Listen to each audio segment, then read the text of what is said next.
What's good, fam? This your boy Casey Phil, King Self for Life Wrestling Takes, here to give you my thoughts on the little bit I've seen of Impact Wrestling. They in the UK, they touring the UK right now.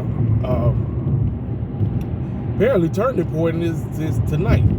And I'm trying to figure out how did they have time to build up when the last week's show was just a recap of Bound for Glory.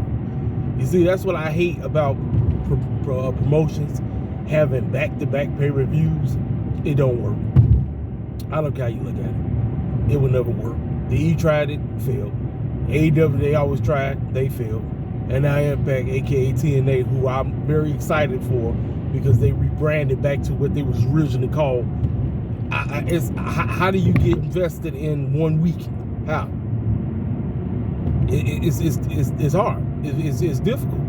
And like I said, I'm just calling. You gotta call it out. We can't listen. Like I said, we can't shield because it's something we like. We gotta call it out. Even if we like it, we gotta call it out. And listen, I'm calling Impact out. I'm calling them out on that. I'm like, you know what? Listen, I ain't feeling it. I'm not. Like I said, we had some decent wrestling on the show, but I'm like, I'm not really that invested in Turning Point. I'm like, I'll probably end up watching it when I get home, but as of right now, I'm not really that invested. I'm like, it was a 1 week build. The last week, you just recap what happened at Bound for Glory. This week, we talk about what's going to happen at Turn. I'm like, how does that even happen?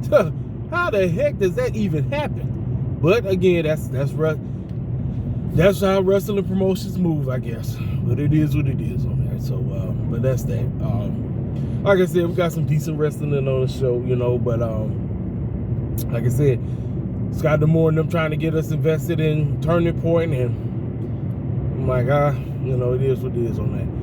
So I just got wind. It sounded like, listen, I love Bianca, y'all know I do, but man, they just do not take that title off of EO and put it back on Bianca. I heard that as of right now, Vegas got her as a huge underdog, and they not even sure if EO's gonna retain. EO's favorite, but they not sure. I'm like, no, don't do it. Don't do it. Don't you dare do it. Don't do it. Bianca don't need no championships right now. She don't. I'm like, I don't need to see it. And Roman is like a 98% favorite, easy. I mean, come on now. Listen, I seen cats say that they want LA Knight to get the championship because Roman is getting ready to disappear. I'm like, look here. Whose fault is it that they do this dumb man booking? I mean, everybody want LA Knight to win, but he's not going to win. He's not. And I'm like, it is what it is on that. I know cats want him to get that championship, but I'm like I said, man, it's wrestling right now is all over the place right now. It's everywhere. I'm like I said, then they talk about Seth Rollins should easily walk out because they're not sure about Drew McIntyre's contract. Man, screw that bull jive. Put that doggone championship on that man. Put that title on that man immediately. I don't give a crap. Seth Rollins' title reign ain't doing squat. Put that championship on Drew McIntyre now. The game is up. Put it on him. Then the dumbest match on the whole card. Cody versus Damian Priest. Why? Neither one of these clowns could lose. And it sounds like Cody is going over. Again, wrestling companies always booking champions to lose in non-title matches. This is one of the dumbest pet peeves I have about pro wrestling. It's stupid. It's dumb. It's a pet peeve of mine. It's stupid. Champions should not be losing in non-title matches. Every promotion does the same thing. I don't care if a quote-unquote situation calls for it. Do not do it. Don't do it. Vegas has actually said that it's a draw between Solo and Fruity Pebbles, as if they don't know who going over. Fruity need to go over. Fruity ain't won in like 15 million years. Fruity came back. He been putting everybody in their mama over. He been putting everybody over. They like talk about, we don't know if Solo going to win. We don't know if John going to win. No. Fruity is going over. Solo can take this L. That's all Solo is. He's the enforcer. He's enforcing for Roman Reigns. Fine. But again, like I said, if Solo wins, more than likely it's gonna be because of Jimmy. So that's you know, it's you know, like I said, Sami Zayn got added to the card. You know why? Because Sami Zayn's he may be Canadian, but he's also Muslim, and so more than likely he's going over there again to get that huge pop from the Saudi fans, and he's going over against JD Madonna. That's too easy. That's too easy. Rhea Ripley versus Zoe Starks versus Raquel Rodriguez, Nia Jax, and there's one more girl in that match because it's a fatal five. Well, Rhea Ripley is beating all of them. I'm missing a girl, but Rhea Ripley is beating every single one of them.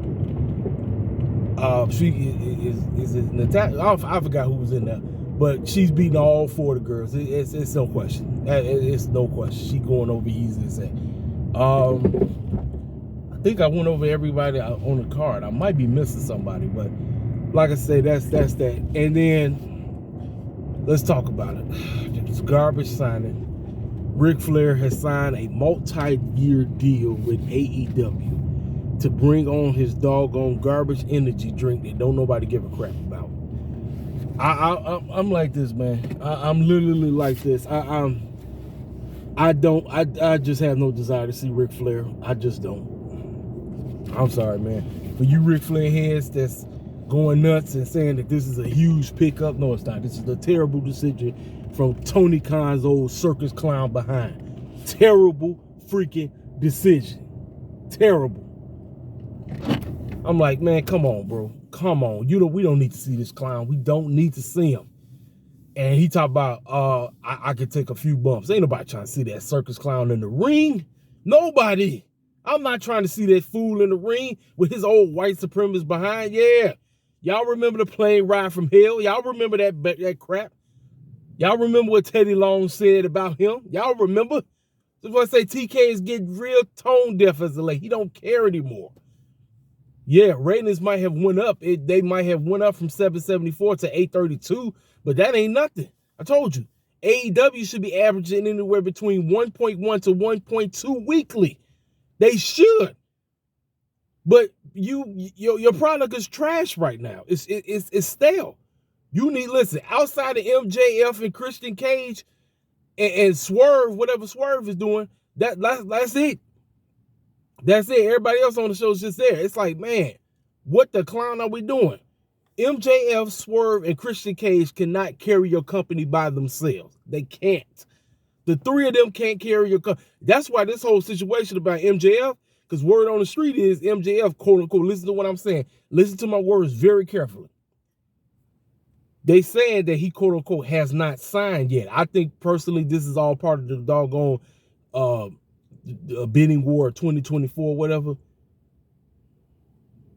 But I'm telling you right now, I'm honestly telling you right now, if MJF leaves AEW to go to WWE, AEW might as well close up shop. They literally might as well close up shop. I'm serious. I'm serious because that man is a generational talent. And if WWE can get a hold of him, it's over. It's over. You might as well just get ready to just watch Impact and WWE because AEW will be a non-factor. I don't care. I don't care what nobody got to say. The AEW Shields ain't going to tell you that. They just won't. AEW Shields will not tell you that. They'll sit up and say, well, man, he can run, he can go. No, that would be the biggest dagger to Tony Khan. And Tony Khan, he better have that man signed to a multi-year deal. You out here giving all this money to that circus clown Ric Flair who we don't need. Talk about he can take bumps. Man, y'all can miss me, man. Listen, I got to get out of here. I'll talk to y'all cats later. This your boy Caseyville, King Self for Life Wrestling It Takes. More than likely, if not, I should be back for Rampage or SmackDown tonight. The go-home show for the doggone crown jewel. I'll holler at y'all cats later. Holla at your boy.